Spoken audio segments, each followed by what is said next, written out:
two travel agents with an ocean-sized obsession for small ship cruising. Get ready as we inspire you to sail beyond the brochure. It's the ship less traveled. We're off to see the wizard.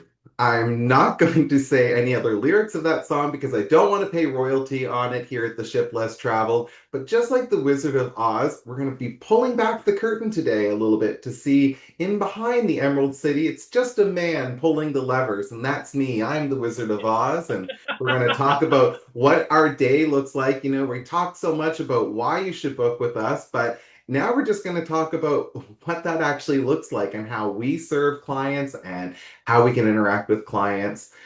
Lorraine, how do you like to interact with clients? How do you like to start your day? Oh, do you know?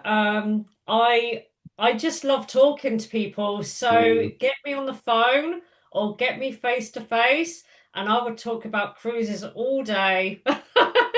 That's kind of why we're here, in case you haven't figured it out already, people. But yeah, seriously, I wake up in the morning and I don't want to sound like a workaholic, but like normally my first thoughts in the morning before I've had my coffee are something travel related. I'm not thinking about customers at that time, but I'm maybe thinking about a really cool cruise I saw the night before or a cool idea I want to get promoted and get out to my people. Oh.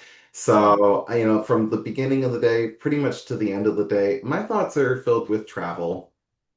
Yeah, same. And you know what, Dave? I can't ever see myself retiring from this job. I've already decided I'm not retiring because, why retire from a job you love? And why retire when, if you're still active enough and you can still book these cruises for people and make people happy, then why not keep going? Absolutely. Well, let's take them down the yellow brick road here before we get into your retirement or lack thereof. You In know, 30 years. yes, I've got a while to go as well. But I was just wanting to ask you, you talk about a typical day, but how do you typically interact or find your clients? Or how do they find you? How do you receive and handle inquiries? What would you tell us? So a lot of my clients are referrals. So the great thing about having a dog is dog walking, and I Hmm. meet a lot of people en route, and a lot of those people are cruisers. So I get a lot of those dog walkers. I also get a lot of people going to my website and coming through and emailing me. I promote a lot on Facebook through community groups and people come to me that way. And of course, I've got the Facebook group, which is all my hints and tips on for all the cruise lines I sell. And I basically work on that whenever I have a spare moment between servicing clients during the day. And all of that seems to work really well for me. How about your clients, Dave? Where do you find all your inspirational travelers? Well, I'm always on the hunt for an inspirational traveler, but I'm really lucky I have a lot of inspirational travelers that have been with me over the years. And so loyalty is a big thing for me. But from the loyalty is referrals. And pre-COVID, I didn't really think a lot about web strategy. I kind of just, people passed my name around. I was the telephone number that people would write down on a piece of paper and hand to their friend at a party and call this guy. But after COVID, I had time during the pandemic to study web and learn more about the craft. And it's been a great tool because for me, I have a lot of clients that are spread across Canada, and we're a very big country compared to yours. And so, if you are a curious traveler located on the other side of the country, I would love to connect with you, just the same as if you were a curious traveler down the street. But web, keeping my website up to date. I'm always working on the website to add content, increase functionality, and just give my viewers a place to interact with. And of course, doing things like the podcast. We love talking about cruises, as we say, but it's also a wonderful way for us to be available to you wherever you are in Canada or the UK, whether you want to watch us on YouTube, listen to us on this podcast, however you like to do it. So that's a big thing for me. I also like in-person interaction as well as much as possible. It is wonderful to get in front of people. And so I do a lot of public speaking, and I can always come in virtually or in person. But if you are a library or if you're a community group, if you're a chamber of commerce and you want someone to come in for a lunch hour, or if you're playing an AGM and you need a speaker, I love those opportunities. And so if you're listening, hint, hint, I'd love for you to reach out to me so we could set something up. And if you go to my website, I've got some testimonials from past groups that I've spoken at, and customer, or should I say, audience reviews. Wow, you're a lot more brave than me, Dave. I kind of don't like speaking to a group of people at once, although I'm a very sociable person. But I love one-to-one meetings. And I've just this morning met with a lady who I'm booking a family cruise for next August. I love those face-to-face interactions over a cuppa. Of course, you can't do that with everybody. I'm lucky; she's literally down the road from me, but online, we can always chat online if you'd rather the face to face as well. Totally. I interact with clients in a number of ways, and not everybody likes Zoom, but if you do enjoy Zoom, and I think it's a great way to connect from across the miles, it also helps me as a travel agent too. If we want to put some stuff on screen, sometimes we go on Google Maps and we're actually looking at, the geography of where you'll be traveling. It's just a wonderful virtual tool, and I make 30-minute complimentary Zoom appointments all the time for people. Sometimes just so we can meet and introduce ourselves to each other, but also if people want to brainstorm. If you don't necessarily have to have a trip in mind. What if you're just at a point where, oh, hey, I'm retired now and I think I want to start doing a cruise once or twice a year. Where would I start with that? That's a Yeah, conversation we could have. Reach out. yeah, Yeah. yeah, exactly. Just as you say, brainstorming, putting some ideas together. What are you looking for? What countries do you want to travel to? What are you really interested in? What holidays have you taken up until that point? That we can pinpoint some good ideas from. What interests you? That's a good starting place when you're searching for a cruise.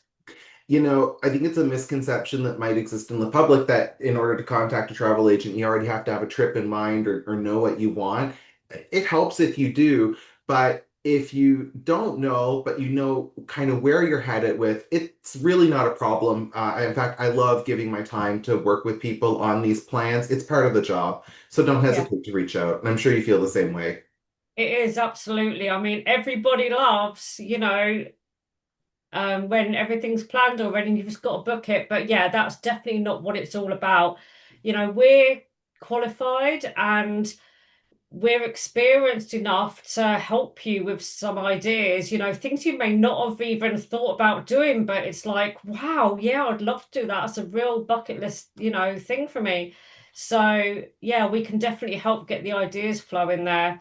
Absolutely. There's a whole world out there, and not everybody knows about everything. And that's where we come in and really get the ideas buzzing.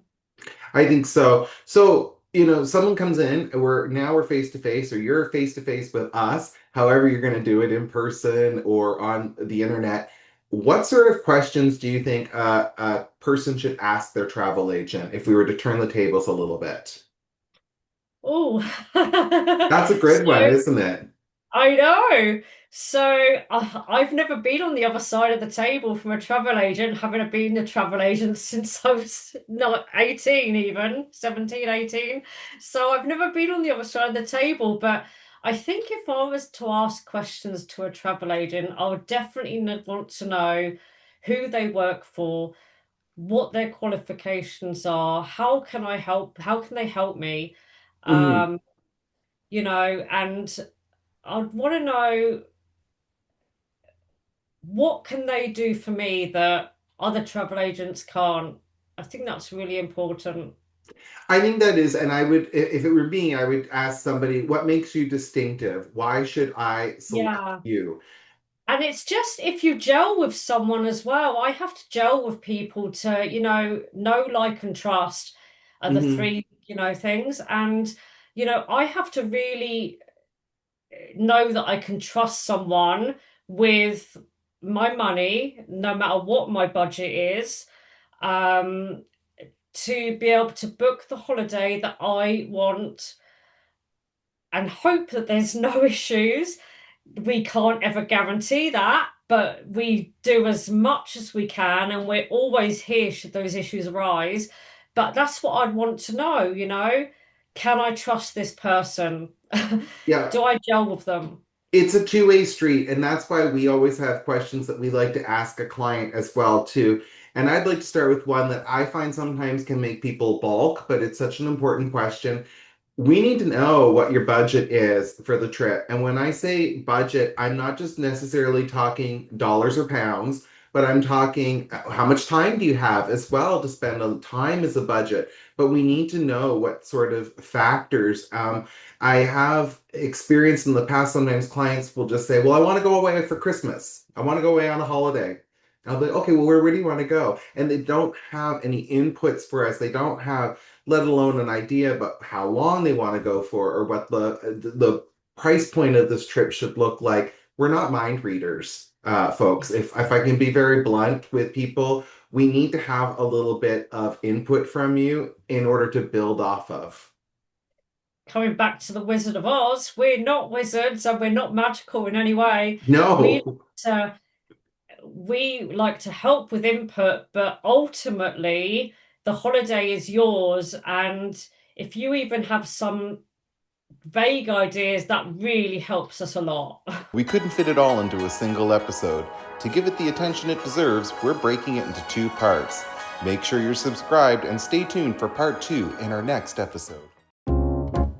Curious about small ship cruising and ready to start planning? We're here to help plan your next voyage, whether you're a first-timer or a seasoned sailor. If you're in the UK, I'd love to hear from you. You can find me at bespokecruiseholidays.com or visit my agency's Facebook page. Let's plan something unforgettable. I'm in Canada and cover North America. Visit my website, destinationwhatever.com, or connect with my agency on Facebook. Let's get you on board. Literally. If you like this video, give us a thumbs up. Click on those like and subscribe buttons and please share us with your cruise-loving friends. Support our channel and let's keep this ship sailing. Thanks for coming on board. Until next time, this has been The Ship Less Traveled, where small ships lead to big adventures.